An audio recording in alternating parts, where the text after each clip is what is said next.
Bismillahirrahmanirrahim. Salam sejahtera dan salam Malaysia Madani. Terima kasih kepada pengerusi majlis yang saya hormati, barisan para hakim, guru-guru dan rakan-rakan sekalian. Assalamualaikum rakan dan taulan. Tidak dilupa para hakim yang budiman. Membina negara rahmah, tema penceritaan bermula dengan cerita keluarga berpedoman. Hai kawan-kawan semua, nak dengar cerita saya? Begini ceritanya. Di sebuah taman perumahan di pinggir bandar Kuala Lumpur, tinggal sebuah keluarga yang sangat bahagia. Mereka hidup agak sederhana. Ayahnya bernama Encik Khalid, ibunya pula bernama Puan Hajar. Mereka dikenai 4 orang cahaya mata. Encik Khalid merupakan seorang guru, isterinya pula seorang suri rumah tangga. Ketika itu, dunia dilanda dengan virus COVID-19. Semua orang sangat takut dengan virus ini. Sesiapa pun tidak dibenarkan berada di luar rumah kerana perintah kawalan pergerakan. Setiap hari, anak-anak Encik Khalid dan Puan Hajar akan membantu ibu bapa mereka membuat kerja rumah seperti memasak, mengemas dan melipat kain. Along akan membahagikan tugas kepada adik-adiknya. Mereka saling bantu-membantu. Angah seorang saja yang akan membantu.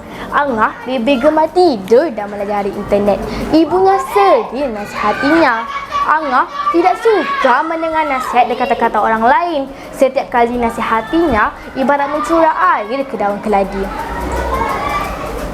Setiap hari, Angah akan memberikan berbagai alasan dan helah. Kadang-kala, dia akan mengarahkan abang dan adik-adiknya pula melakukan kerja-kerja rumah yang sepatutnya dilakukannya.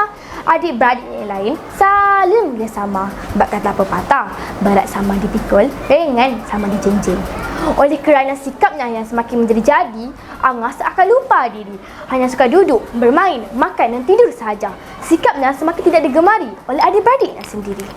Pada suatu petang, Angah berasa bosan lalu meninjau keluar rumah.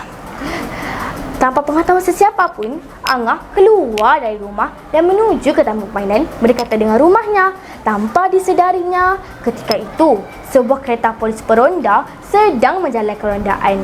Pegawai polis itu terus memberhentikan kereta lalu berjalan menuju ke arah Angah. Angah agak terkejut apabila melihat pegawai polis itu. Polis bertanya banyak perkara kepada Angah. Angah kelihatan takut dan mukanya pucat seperti mayat. Tanpa disedarinya, dari jauh, adik-beradik yang lain memahati keadaan Angah itu. Mereka berasa kesihan dan bersimpati. Mari kita selamatkan Angah, kata Along seperti berbisik. Biarkan saja dia ditangkap oleh polis dan masuk penjara. Selama ini dah sombong dan sangat pemalas, kata Acik. Apa sudahnya hidup ini kalau Acik berdendam saja, ujar Along. Kawan-kawan hendak tahu apa yang terjadi? Mereka dengan pantas berlari menuju ke taman. Along mohon maaf dan meminta polis agar tidak menahan Angah. Akhirnya, polis melepaskan Angah. Sejak kejadian itu, sikap Angah semakin berubah dan sering berkeras sendah dengan keluarganya. Angah juga sudah rajin membantu keluarganya membuat kerja rumah. Ibu raya berasa sangat gembira kerana sikap Angah sudah berubah. Begitulah kawan-kawan cerita keluarga bahagia, keluarga yang berukhuwah. Melalui cerita ini, pengajaran yang kita dapat lihat ialah institusi keluarga yang utuh dapat melahirkan sebuah masyarakat yang baik, progresif serta prihatin terhadap anggotanya. Hal ini merupakan salah satu ciri-ciri yang perlu ada untuk membina negara rahmah. Kejayaan sesebuah negara itu bermula daripada pendidikan dari rumah dan sikap seseorang itu kadang-kala dipengaruhi daripada didikan ibu bapa serta keluarga. Umpama pepatah, bagaimana acuan, begitulah kuihnya.